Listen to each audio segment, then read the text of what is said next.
We've been experimenting with the development of some planting symbols that are very light so that the hard landscape elements show through in the design.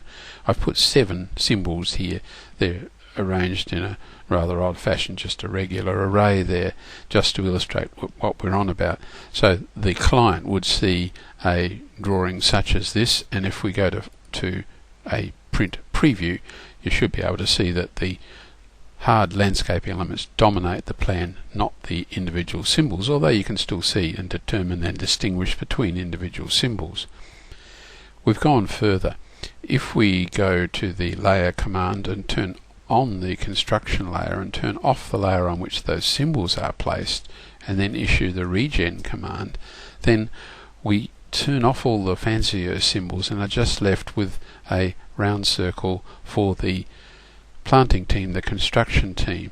And if I zoom in, what I've done here is have a coloured circle in the centre with an attribute with it that corresponds to that particular tree, and you'd have that in your plant schedule.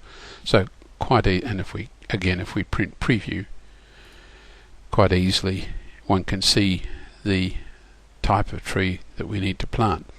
Now you might notice something here, that the outer circle representing the tree in this instance in 2 of the 7 has been done in a faint outline, whereas the other 4 have been in a darker outline. So I'm not quite consistent in my symbols, and I need to go back to fix that up.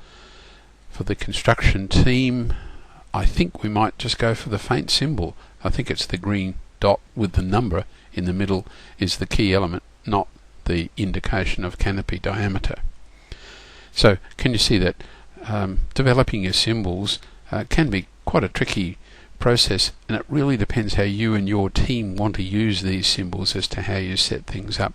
We really can't provide all this sort of facility inbuilt into the GardenCAD environment. It's up to you to build something that works for you.